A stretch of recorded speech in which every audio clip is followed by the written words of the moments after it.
kasus mayat dalam koper ini membuka tabir bahwa di masyarakat di bawah ini begitu longgarnya, begitu absurdnya atau abstraknya bagaimana seseorang itu mengabaikan moral dan etika untuk kepentingannya.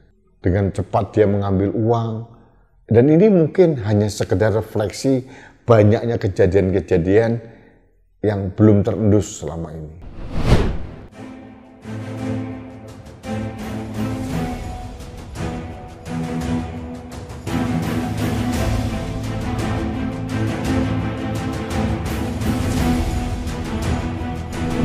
Halo Sobat Indonesia, kita bertemu kembali dalam Opini Rudy edisi hari Minggu 5 Mei 2024. Hari Minggu ini saya tidak ingin membahas masalah politik karena ingin membahas sesuatu yang di luar politik tapi menurut saya perlu mendapatkan perhatian publik.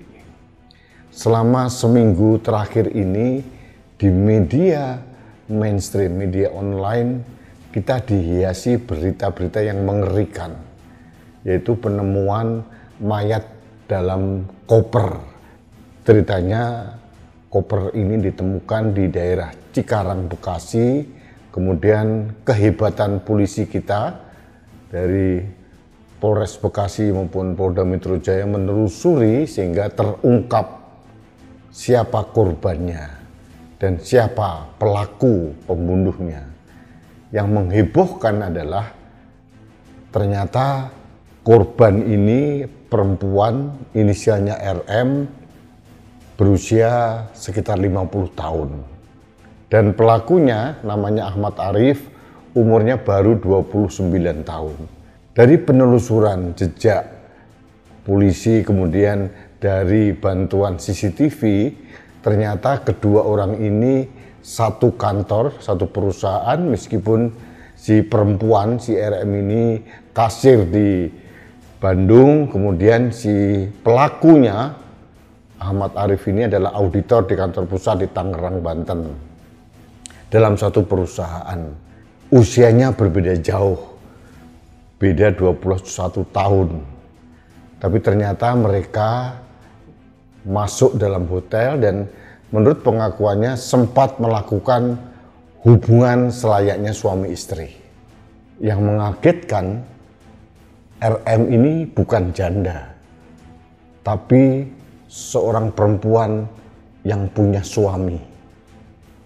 Sedangkan Ahmad Arif pun juga punya istri dan baru menikah bulan Maret 2024, dan hari ini Minggu 5 Mei sedianya akan diadakan resepsi pernikahan pelaku Ahmad Arif ini dengan istrinya yang di Palembang. Mungkin Anda semua sudah membaca berita ini melalui media televisi maupun media online. Ini terang benderang dan akhirnya terungkap juga adik kandung dari Ahmad Arif ini yang disangkakan membantu membuang mayat dalam koper. Bagi saya ini tragis luar biasa. Saya jujur aja tidak tertarik dengan detailnya ya. Katanya mereka satu kantor punya hubungan khusus, kemudian ini perselingkuhan, yang satu punya suami, yang satu punya istri, kemudian check-in di hotel, melakukan hubungan intim layaknya suami istri, dan si perempuan ini konon minta pertanggungjawaban untuk dinikahi. Saya tidak tahu apakah harus diceraikan dulu oleh suaminya atau bagaimana, tapi yang jelas menolak. Kemudian si korban ini katanya mengeluarkan kata-kata yang menyinggung perasaan dari si pelaku, dan pelaku dengan dinginnya menganiaya korban dan membunuh yang bersangkutan. Dan dia sempat membeli koper di dekat hotel, koper yang sangat besar, untuk memasukkan mayat ini. Ini luar biasa. Satu sisi saya melihat bahwa inilah kehebatan Reskrim Polri kita. Harus saya acungi jempol. Mereka luar biasa. Dalam waktu yang sangat cepat bisa menelusuri siapa pelaku dan sampai menangkap pelaku di Palembang. Gitu. Ini luar biasa bagi saya. Saya memberikan apresiasi kepada Kepolisian Negara Republik Indonesia, Polri, yang mempunyai anggota-anggota yang luar biasa. Yang berikutnya saya menyoroti ambruknya moral dan etika sebagian rakyat kita yang menganggap perselingkuhan ini wajar. Gitu. Kemudian mengambil jalan pintas, dimintain pertanggungjawaban, tidak mau membunuh dan mengambil uang korban yang otomatis itu bukan uang pribadinya korban tapi uang perusahaan 43 juta dibawa pulang dan rencana sebagai salah satu biaya untuk resepsi yang sedianya hari ini, hari Minggu tanggal 5 Mei ini, resepsi pernikahan dari pelaku. Ini bagi saya tragedi. Saya mengulik berita ini dengan hati yang hancur lebur ini. Ini rakyat Indonesia. Beberapa waktu yang lalu kita sibuk dihebohkan dengan kontestasi Pilpres yang penuh dengan drama. Tapi kita lupa ternyata rakyat di bawah ini ada kegiatan-kegiatan yang amoral. Nah, ini harus kita buat sebagai PR kita bersama, perenungan sebagai anak bangsa bahwa mengapa etika dan moral itu akhirnya ambruk, terutama bagi si pelaku ini. Masyarakat Indonesia ini adalah sangat melihat dengan jelas patron atau tuntunan di atas. Makanya saya selalu berkali-kali mengatakan elit-elit di negeri ini, baik dari partai politik maupun pemerintah, sekarang ini sudah era begitu terbuka. Sehingga kelakuan mereka itu juga disorot oleh masyarakat luas dan bisa diakses oleh masyarakat di belahan Indonesia manapun, bahkan dunia mungkin. Eranya era keterbukaan sekarang ini. Kalau tuntunan di atas ini tidak bisa kita jadikan sebagai role model, inilah yang terjadi salah satu akibatnya. Jadi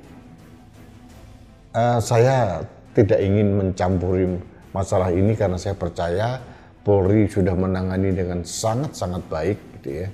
Tapi saya ingin mengambil angle runtuhnya moral ini. Pertama, kedua-duanya sudah berumah tangga, sudah berkeluarga. Yang kedua, begitu sadisnya si pelaku ini memperlakukan korban, kemudian membuang mayatnya di pinggir jalan atau mungkin di sekitar Cikarang sana. Jadi saya tidak membayangkan apa yang dirasakan oleh suami korban dan mungkin anak-anaknya gitu ya. Juga istri dari pelaku yang tidak tahu apa-apa dan keluarga akan menanggung beban bagi kelakuan bejat ini.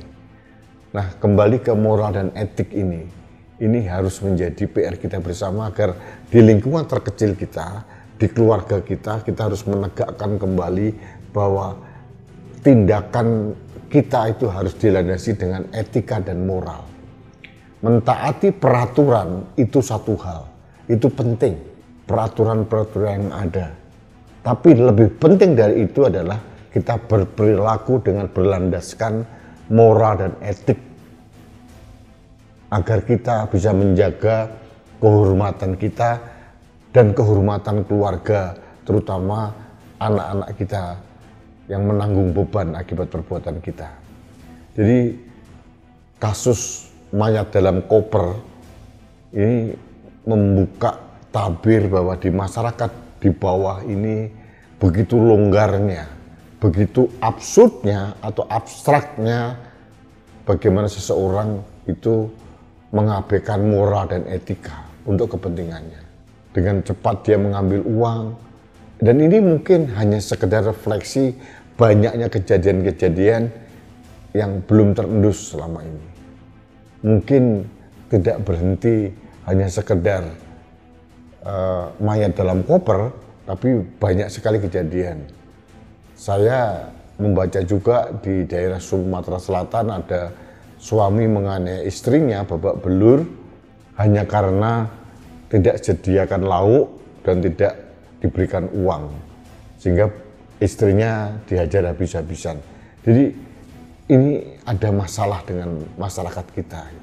Masyarakat kita sedang sakit dan saya menghimbau kepada penguasa, pemerintah maupun elit-elit di negeri ini harus sadar bahwa ada masalah yang harus ditangani di grassroots.